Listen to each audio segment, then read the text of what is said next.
তোমরা জয় শ্রীরাম বলে মন্দিরের গম্বুজ মসজিদের গম্বুজ ভাঙতে পারো, আমরা আল্লাহু আকবার বলে মন্দির ভাঙার হুকুম ইসলাম শরীয়তে দেয়। তোমরা কলার ধরে জয় শ্রীরাম বলিয়ে মারতে পারো, একটা মুসলমানকে মার্ডার করতে পারো, আবার রাসূল কখনো অর্ডার দেয়নি যে কেন কলার ধরে আল্লাহু আকবার নারায়ে তাকবীর বলে তাকে মার্ডার করে দাও। এ শরীয়তে ইসলামে অর্ডার নেই। আমি চ্যালেঞ্জ दिलाम हिंदुस्तान के जितने कुत्ता मीडिया वाले हो, अगर एक दिखा सकते हो कि इस 10 साल में 20 साल में 30 साल में एक कोई हिंदू भाई को किसी मुसलमान ने पकड़ कर बोला कि अल्लाह अकबर बोल ना तो तेरे को मर्डर कर दूंगा, এরকম যদি কোনো মিডিয়া ওয়ালা দেখাতে পারে, আমি ইয়াসিন জীবনে আর বক্তব্য দেব না। এটা আমি বাই ক্যামেরা বলে যাচ্ছি, মিডিয়া দিকে চ্যালেঞ্জ করছি। দুঃখের বিষয় ইসলাম এই শিক্ষাটাই দেয় না, এই আদর্শই দেয়নি।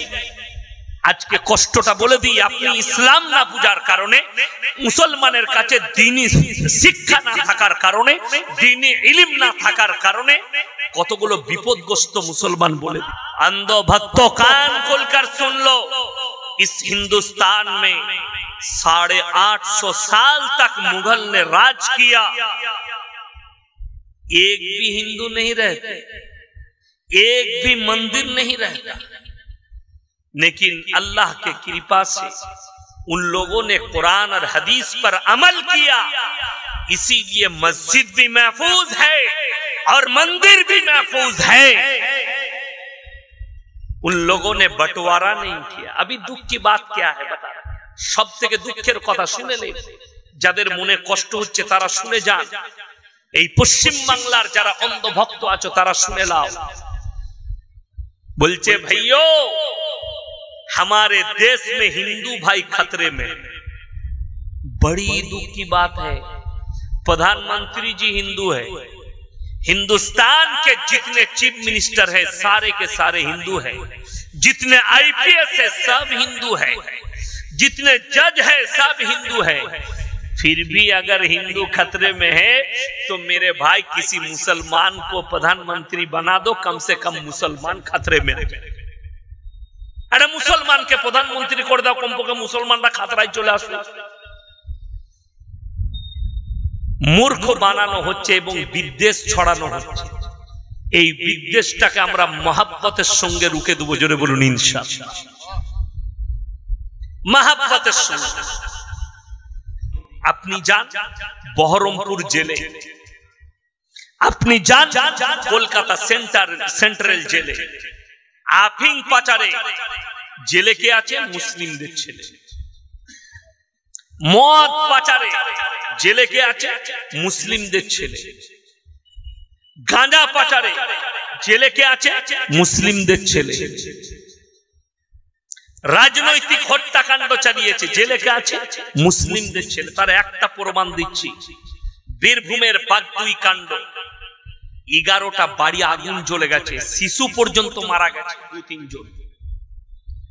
সেই 11টা পরিবারই মুসলমান। তার আগের দিনে একজন মার্ডার হলো, সেই ছেলেটাও মুসলমান, 12টা পরিবার শেষ হলো। সিবিআই নিজের হাতে কেস নিয়েছে, এখনো যাঁচ চলছে, কেস চলছে।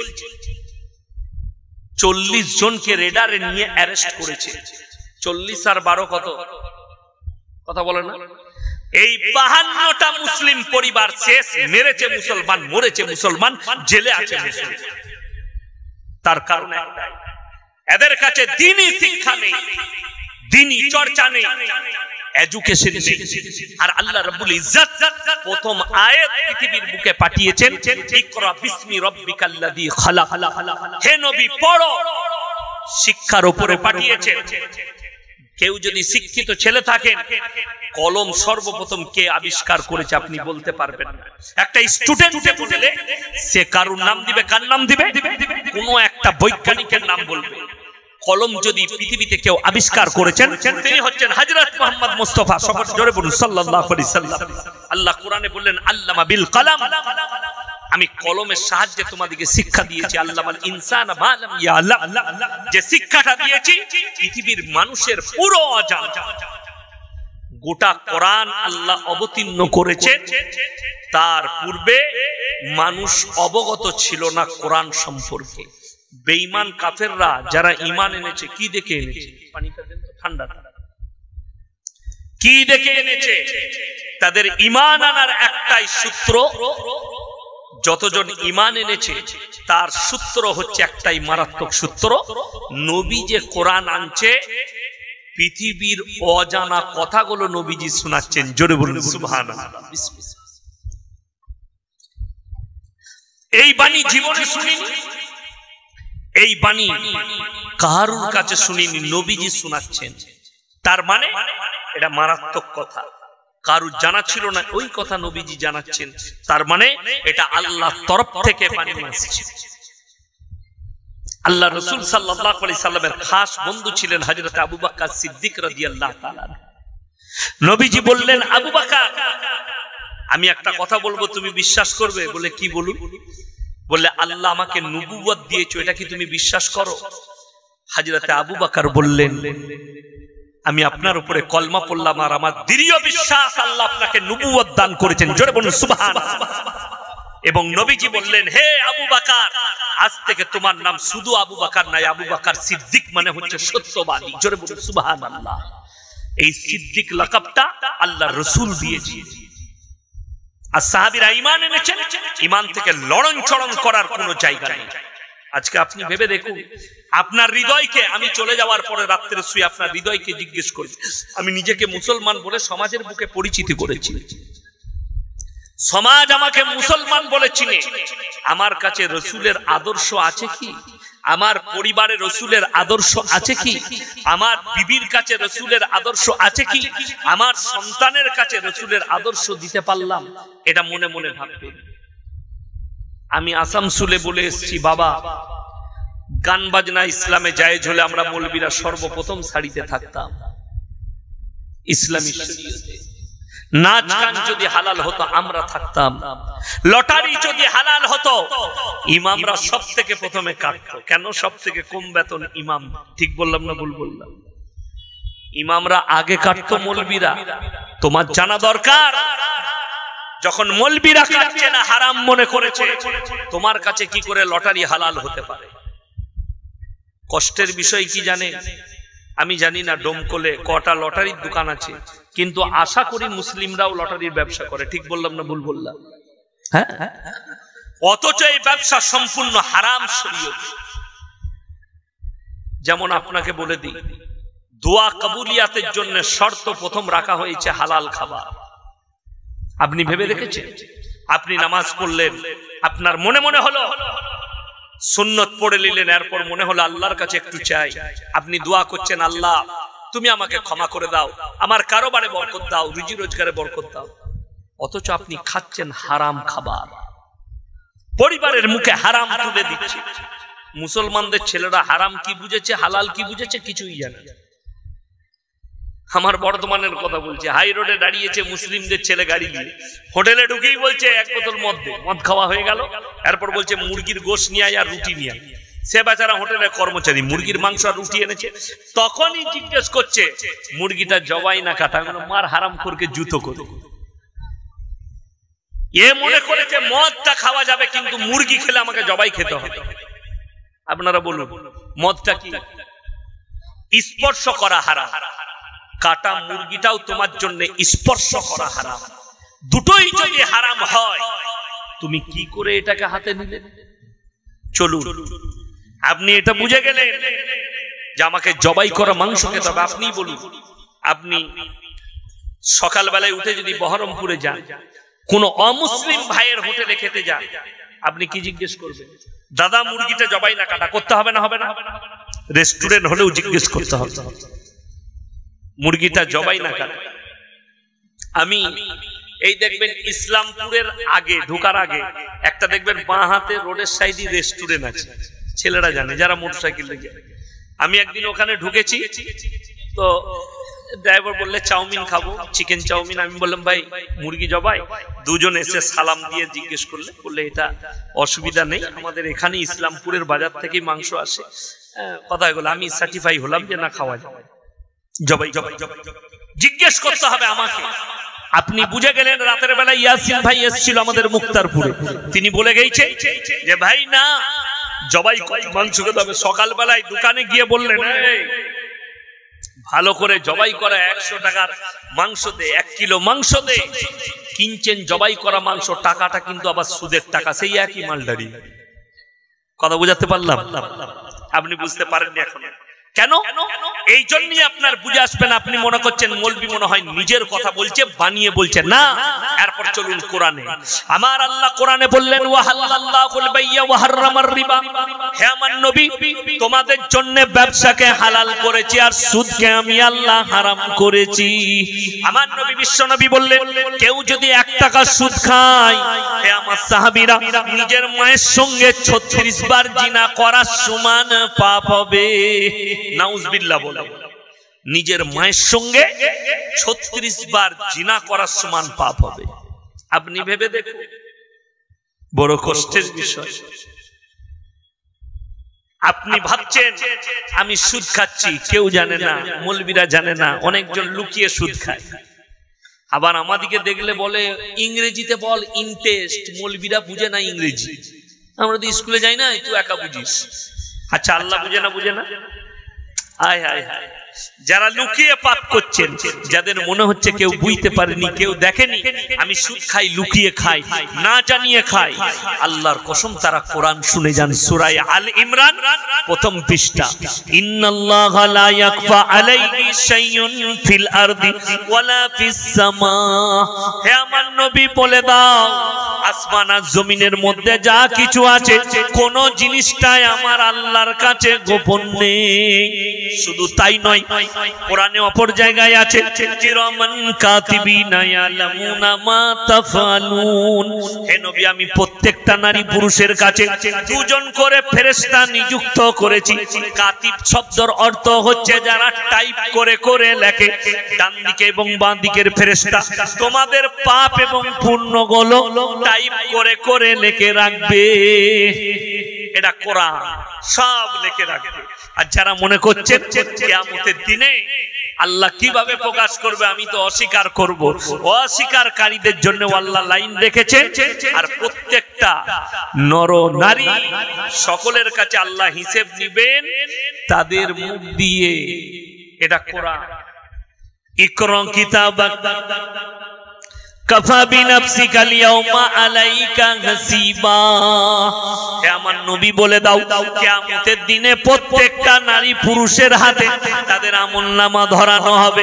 তারা সবাই তাদেরকে বলা হবে ইকরা কিতাবাক কাফা বিনাফসিকা আল-ইয়াওমা আলাইকা হাসিবা। তোমরা নিজেদের হিসাবগুলো নিজেদের মুখেতে দিয়ে দাও, নিজের মুখে পড়ে শোনাও। কোন জায়গায় কত মিনিটে কত সেকেন্ডে সুদ খেয়েছো, পাপ করেছো, চুরি করেছো, জিনা করেছো, ব্যভিচার করেছো, অন্যায় করেছো, মদ পান করেছো, গাঁজা করেছো, লুকিয়ে করো, যেভাবেই করো তোমার মুখ দিয়ে তুমি প্রকাশ করবে। আমার আল্লাহ বললেন হে আমার নবী বলে দাও। আর এক শ্রেণীর পাপী যারা বলবে জুবানের দ্বারা মিথ্যা বলার চেষ্টা করবে। আল্লাহ কোরআনে বললেন সূরা ইয়াসিন, আল-ইয়াওমা নাখতিমু আলা আফওয়াহিহিম ওয়া তুকাল্লিমুনা আইদিহিম ওয়া তাশহাদু আরজুলুহুম বিমা কানু ইয়াকসিবুন। আমি আল্লাহ কিয়ামতের দিনে তাদের জবানগুলো সিলাই করে দেব। তাদের হাত কথা বলবে, তাদের চোখ কথা বলবে, তাদের কান কথা বলবে, তাদের ঠোঁটগুলো কথা বলবে, তাদের অঙ্গ প্রত্যঙ্গকে কথা বলার যোগ্যতা দান করব।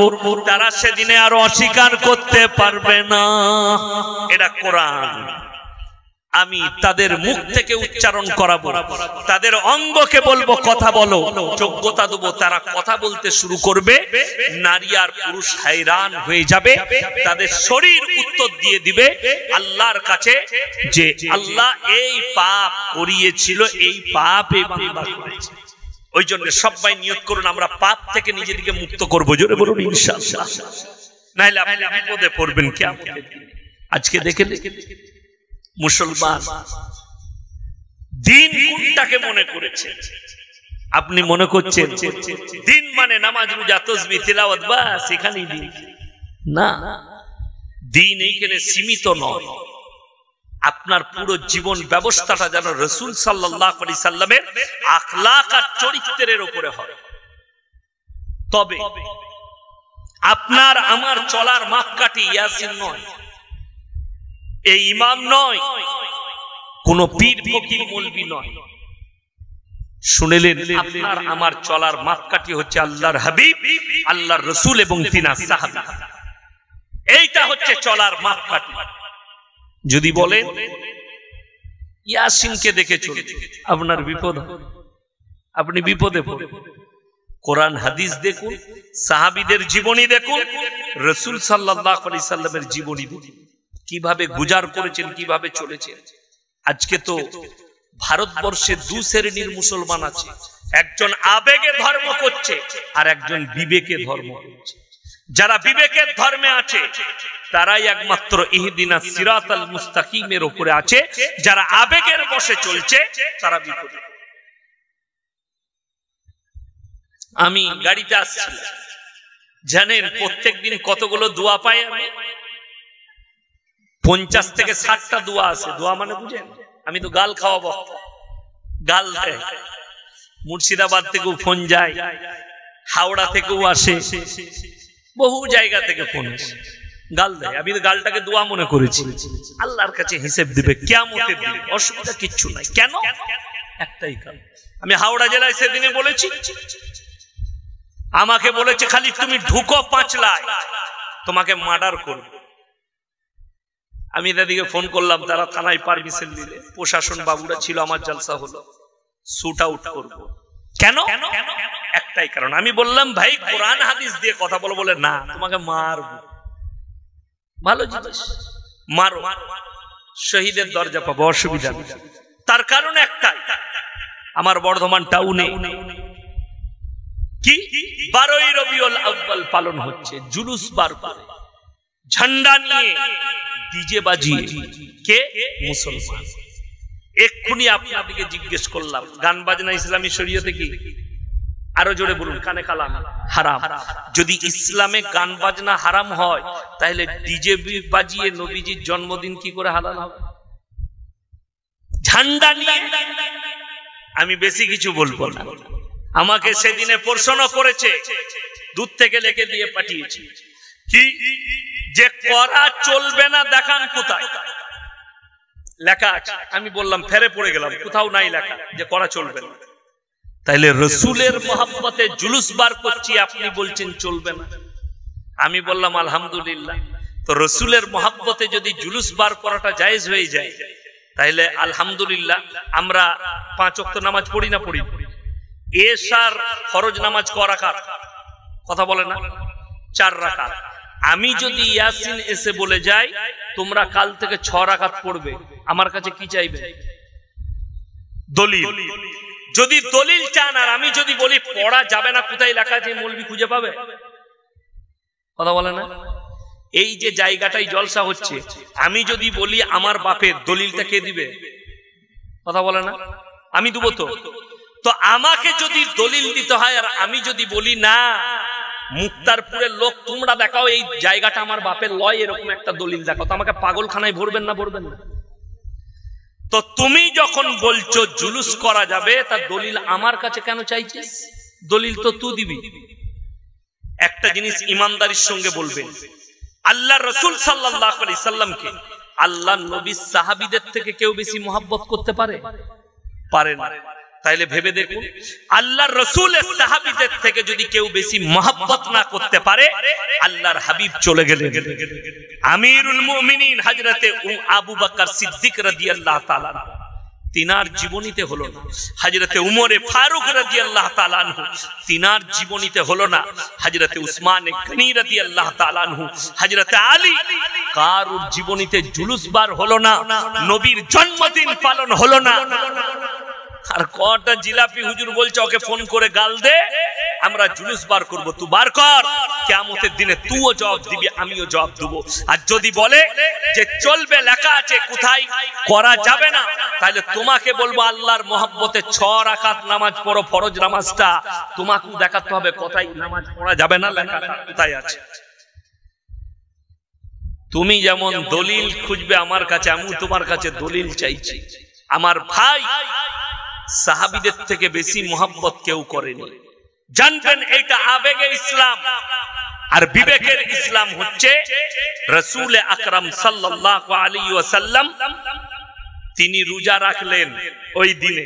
সাহাবীরা বললেন, ইয়া রাসূলুল্লাহ, আপনি রোজা রেখেছেন? নবীজি বললেন, আল্লাহ তাআলা মেহেরবানি করে আজকের দিনে আমাকে দুনিয়াতে পাঠিয়েছিলেন, আমি আল্লাহর শুকর আদায় স্বরূপ রোজা রাখলাম। জোরে বলুন সুবহানাল্লাহ। আমাদের দেশে বলছে খেজড়ি চাপা, বিরিয়ানি কর, ক্ষীর কর, পায়েস কর, আর ঢোল বাজনা বাজা দিয়ে জুলুস করে খা। নামাজ পড়ে, নামাজ পড়া পরে হবে। 5 ওয়াক্ত নামাজ ফরজ না ফরজ নয়? ফরজ। নবীজির হাদিস শুনে যান, যার নামাজ নাই তার মধ্যে ইসলাম নেই। এটা আল্লাহর রাসূলের হাদিস। যারা বেনামাজি বসে আছেন তারা শুনে যান, যার নামাজ নাই তার মধ্যে ইসলাম নেই। আমাদের সমাজে অনেক লোক আছে, আপনি ডোমকলে চায়ের দোকানে পাবেন, বাজারে পাবেন, কি চায়ের দোকানে বসে বলে, আমার মতো ভালো লোক ডোমকলে পাবি না। বলে না? বলে না? আপনার চায়ের দোকানেও পাবেন। মুক্তারপুরের মধ্যে আমি তো ভালো লোক বে, আর কেউ আছে? আমি ক্ষতি করেছি? সত্যিকারী সে কারো ক্ষতি করে না, মানুষের উপকার করে। সে কারুর পেছু লাগে না, কারুর গীবত করে না, সব দিকটাই তার ভালো। সে বলে, আবে নামাজ না পড়তে পারি কিন্তু গায়ের ভালো লোক আমি আছি। এই মাল আছে না? নাই। গাদা পাবেন, খুঁজবেন। তাদের কথা বলছি, তারা শুনে যাও। যারা বলছেন সত্যিকারী আপনি ভালো কাজ করেছেন, নামাজ পড়েনি তো কি হয়েছে, আপনি খুব ভালো লোক। কিয়ামতের দিনে জান্নাতীরা জান্নাতে যাবে, জাহান্নামীরা জাহান্নামে যাবে। কোরআনটা শুনেলেন যারা বেনামাজি আছে, যাদের মনে হচ্ছে আমি সব ভালো কাজ করি, নামাজ পড়িনি তো কি হয়েছে, তাদের জন্য বলছি। কোরআনে আছে জান্নাতীরা জাহান্নামীদেরকে প্রশ্ন ছুড়বে, ফি জান্নাতি ইয়াতাসাআলুনা আনিল মুজরিমিনা মা সালাকাকুম ফি সাকার। তোমরা কেন জাহান্নামে প্রবেশ করছো? তোমরা তো বলতে আমরা ভালো লোক, আমার মতো লোক নেই, আজকে তোমরা জাহান্নামে। তাদের 1 নম্বর উত্তর যেটা ছুটে আসবে, কোরআন বলছে তারা প্রথম উত্তর যেটা দিবে, ক্বালু নামনাকু মিনাল মুসাল্লিন, আমরা নামাজি মুসল্লিদের মধ্যে ছিলাম না। এটা 1 নম্বর উত্তর হবে তাদের, যে আমরা সব ভালো কাজ করেছি কিন্তু আমরা নামাজি ছিলাম না, যার কারণে আল্লাহ জাহান্নামে পাঠিয়েছে। ওয়ালাম নাকুন নুতিমুল মিসকিন, এবং আমরা মিসকিনকে খানা খাওয়াইতাম না, তাই আল্লাহ জাহান্নামে পাঠিয়েছেন।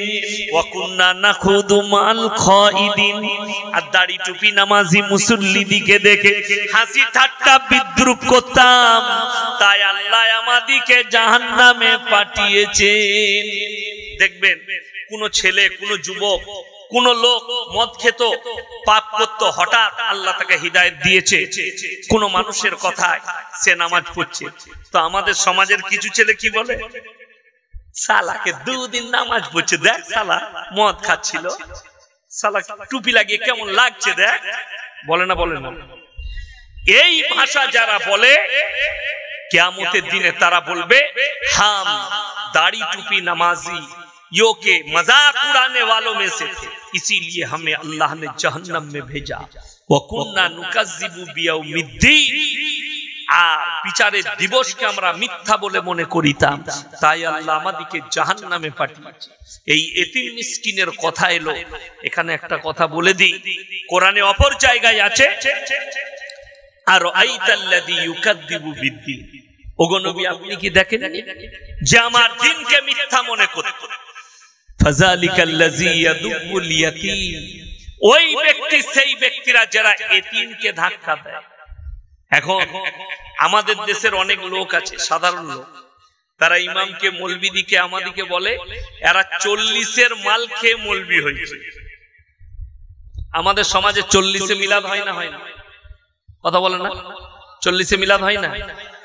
একটা মৌলবী যদি এখনই একটা তিরমিজি, বুখারী, তিরমিজি, আবু দাউদ, ইবনে মাজাহ, নাসাই, যে কোনো হাদিস নিয়ে এসে যদি দেখাতে পারে 40 দিনে মিলাদ করা ইসলামে আছে, আমি জীবন আর বক্তব্য দেব না। চ্যালেঞ্জ এটা। কি বললেন?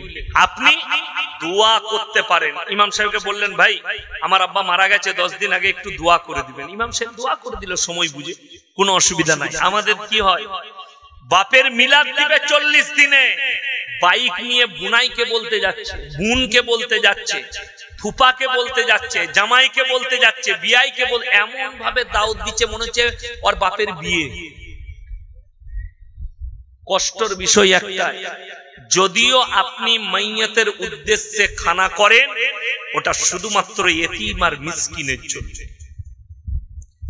আর তালবিলিমরা এতিমের খাতায় পড়ে, উলামাদিকে জিজ্ঞেস করুন।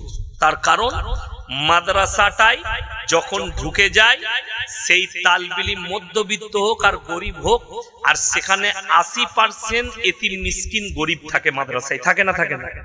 ওই জন্য আপনি মাদ্রাসার তালবিলিম দিকে খাওয়ান। যদি মনে হয় গ্রামের আমি এতিম মিসকিন গরিবকে খাওয়াবো, আলহামদুলিল্লাহ, খুব ভালো জিনিস। আমাদের সমাজে নেতা আগে দাওয়াত পাবে, হুজুর আগে দাওয়াত পাবে, আপনার পাড়ার বড় লোক সে আগে দাওয়াত পাবে, হাজি সাহেব আগে, হাই সাহেব আসুন আসুন বসুন বসুন, হাই সাহেবকে দে তো। কিন্তু একটা এতিমকে ডেকে খাওয়ানো খুব কঠিন। আমার এলাকায় জানাজার নামাজ পড়াতে ইমাম সাহেব নেই, আমাকে বললে হুজুর জানাজাটা পড়িয়ে দিবেন, যাব। গিয়ে দেখছি যার বাড়িতে মাইয়াত হয়েছে সে দেখছি 2টো ঝাঁকি করে রসগোল্লা এনেছে। আমি বলি এগুলো কি করবি? বলে হুজুর বিলুব, আমরা তোর বাপের বিয়ে না জানা যাবে? বলছে আমার বাপের জানা যাবে। আমি মিষ্টির ঠঙ্গল আমার গাড়িতে গাড়িতে দিয়ে এলো, জানাজা হলো, মাটি দেওয়া হয়ে গেল, কিছু লোক মিষ্টি খুঁজছে। আমি বল হুজুর নিয়ে পালিয়ে গেছে। আমি নিয়ে গিয়ে মাদ্রাসার তালবিলিম দিকে দিলাম, খেইলে। কবরস্থানে মিষ্টি বিলানো আমি আমার বর্তমানে দেখিয়ে দেব। যার বাড়িতে লোক মরছে তার ঘরে গরু করে খানা হচ্ছে, হয় না? হয় না? আপনাদের এখানে কি হয় আমি জানি, কিন্তু শুনেলেন হাদিসে আছে যার বাড়িতে মাইয়াত হবে রাসূল বললেন 3 দিন তার বাড়িতে চুলা জ্বলতে দিও না। এটা প্রতিবেশীর হক। তার বাড়িতে খানা রান্না করলে সেই খানা শরীয়ত সম্মত নয়। এটা ইসলাম শোনাচ্ছি আপনাকে, আপনি শরীয়ত মনে করে নিয়েছেন। মিলাদ করছেন, মানুষ মরে গেলে কেন জানেন? আমাদেরকে 2টো কাজে আপনারা রেখেছেন। কটাই বললাম? 2টো, হলে আর মরলে। হয়েছে হুজুর কানে আজান দিতে হবে, মরেছে জানাজা পড়তে হবে, বাকি সব হাদিসুন নিসা। কার? খালার আর ফুপুর হাদিস। ওই রেজিনগর বেলডাঙ্গা, ওইখান থেকে একটা ছেলে ফোন করে বলছে হুজুর আমাবস্যার রাতে কি বিয়ে করা যাবে? বলে মোটেই করিস না, কালো ছেলে হবে। কি বলবো তাকে? কোরআনে হাদিসে কোথাও নাই। আল্লাহর কাছে সব দিনটাই শোনা। আমি তো আমাবস্যার রাতে বিয়ে করেছি, কিন্তু আমার সোনা চাঁদের মতো বিটি আল্লাহ দান করেছে, সুন্দর দেখতে, ফর্সা, কালো হয়নি। কার হাদিস? না খালার আর ফুপুর হাদিস। এই করেই তো সমাজ শেষ হলো। মানুষ মরে গেছে, 3 দিনে করবে, 4 দিনে করবে, সাতার ফায়দা করবে, ঘাটে উঠা করবে, নফুল করবে, 40-এ খানা করবে। পেলি কোথায়? দাদর, নাইলে ফুপুর, নাইলে খালার, নাইলে দাদির হাদিস। তা নাহলে মুসলমান বিশ্বাস করে যে রবিবার বাঁশ কাটতে নাই। মুসলমান কখনো বিশ্বাস করে যে পেটে বাচ্চা থাকলে সূর্য গ্রহণ হলে কাজ করতে নাই। মুসলমান এটা বিশ্বাস করে যে বিয়েতে দিন ঠিক হলে, বিয়ের দেখাশোনা হলে সেখানে জিলেবি দিতে নাই, প্যাঁচ লেগে যাবে। আমি দেখে এলাম গাদা জিলেবির দোকান। কথাটা বুঝতে পারেননি? মেয়েদিকে জিজ্ঞেস করো, বললে বিয়েতে জিলেবি দিলে বিয়ে ভেঙে যাবে, প্যাঁচ দিয়ে আছে, প্যাঁচ লেগে যাবে। তাহলে ওই খালাকে জিজ্ঞেস করুন, যে জিলেবি তৈরি করছে তার বেটা বেটি তো জীবনে বিয়ে হবে না, সেটা প্যাঁচ মেরি, তার প্যাঁচ মারা শেষ আছে? সকাল থেকে প্যাঁচ মারছে। বুঝাবে কে? কুসংস্কার। পেলে কোথায়? হাদিসুন নিসা। হাদিস কোরআন কিচ্ছু না, এটা দাদির হাদিস আর মেয়েদের হাদিস। সমাজ এখানে শেষ হয়ে গেছে। মানুষ মরে গেলে কে বলল আপনাকে 40 দিনের খানা করতে হবে? 40 দিনই মিলাদ দিতে হবে কে বলল?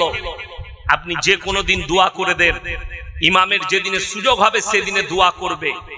কোনো অসুবিধা নাই, খানা এতিম আর মিসকিনকে ডেকে খাইয়ে দেন। সব থেকে ভালো বলে যাচ্ছি, আজকের এই ময়দানে যারা বসে আছেন, যার বাপ চলে গেছে, মা চলে গেছে, যার দাদু চলে গেছে, দাদি চলে গেছে, যদি মনে করেন আমার দাদির জন্য কিছু করব, জেনে রেখে দিবেন মসজিদে দান করুন, মাদ্রাসায় দেন, ঈদগায় দেন, জানাজার ময়দানে দেন, কবরস্থানে দেন, কিয়ামতের সকাল পর্যন্ত নেকি পাবে। জোরে বলুন সুবহানাল্লাহ। আমার ভাই, একটা কথা মাথায় রাখবেন, আপনি যেটাকে শরীয়ত মনে করছেন এটা শরীয়ত নয়, কুসংস্কার, আর কুসংস্কারে ভরে গেল। আপনি ভেবে দেখুন, অবাক হয়ে যাবেন। আমার বাড়ি থেকে আপনাদের এখানে 243 কিলোমিটার রাস্তা, আপনি অবাক হবেন 243,000-এর বেশি মাজার আছে। আমাকে লোকে মনে করে এটা পীর বিরোধী বলবি, আমি পীর বিরোধী বলবি, আমি সিস্টেম বিরোধী বলবি, তোমার সিস্টেমের ভুল, আমি তোমার বিরুদ্ধে। অবাক হয়ে যাবে। আল্লাহ রাসূল সাল্লাল্লাহু আলাইহি সাল্লামের দরজা বেশি না বড় পীর আব্দুল কাদের জিলানী রাহমাতুল্লাহ আলাইহির দরজা বেশি? তাড়াতাড়ি বলুন, কথা বলেন না। নবীজির দরজা বেশি। उत्तर प्रदेशेर एक वक्ता बयान करছে, अरे ऐसा एक दौर था कि कोई अगर गौ से पाक का नाम बगैर उजू ले लेते तो वो मर जाता। नाउज बिल्लाह, এত বড় তহমত বড় পীরের নামে। আজকে যদি আব্দুল কাদের জিলানী রহমাতুল্লাহ আলাইহি জীবিত থাকতো, এই হারামখোরগুলোকে কাফের বলে ফতোয়া দিত। আজকে যারা মাজারে গিয়ে সিজদা দিচ্ছে খাজা মঈনুদ্দিন চিশতি রহমাতুল্লাহ আলাইহি, আজকে যদি জীবিত থাকতেন এদিকে কাফের বলে ফতোয়া দিত। অথচ আমাকে তোমরা গালি দিচ্ছ।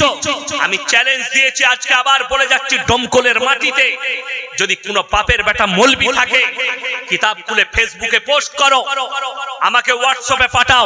খাজা মঈনুদ্দিন চিশতি রহমাতুল্লাহ আলাইহি নিজের হাতে লিখে গেছেন, আমি মরে যাওয়ার পরে আমার কবরে চাদর চড়াবি, আমার কবরে সিজদা দিবি, আমার কবরে ভালো মন্দ চাইবি, আমার কবরে সিন্নি দিবি। আমি মৌলবি শওকতের বেটা জীবনে আর বক্তব্য দেব। চ্যালেঞ্জ। এখানে হাজী সাহেব কে আছেন? হাত তুলেন তাড়াতাড়ি। মাশাআল্লাহ, একাই আছেন। মক্কা থেকে মদিনা 470 কিলোমিটার।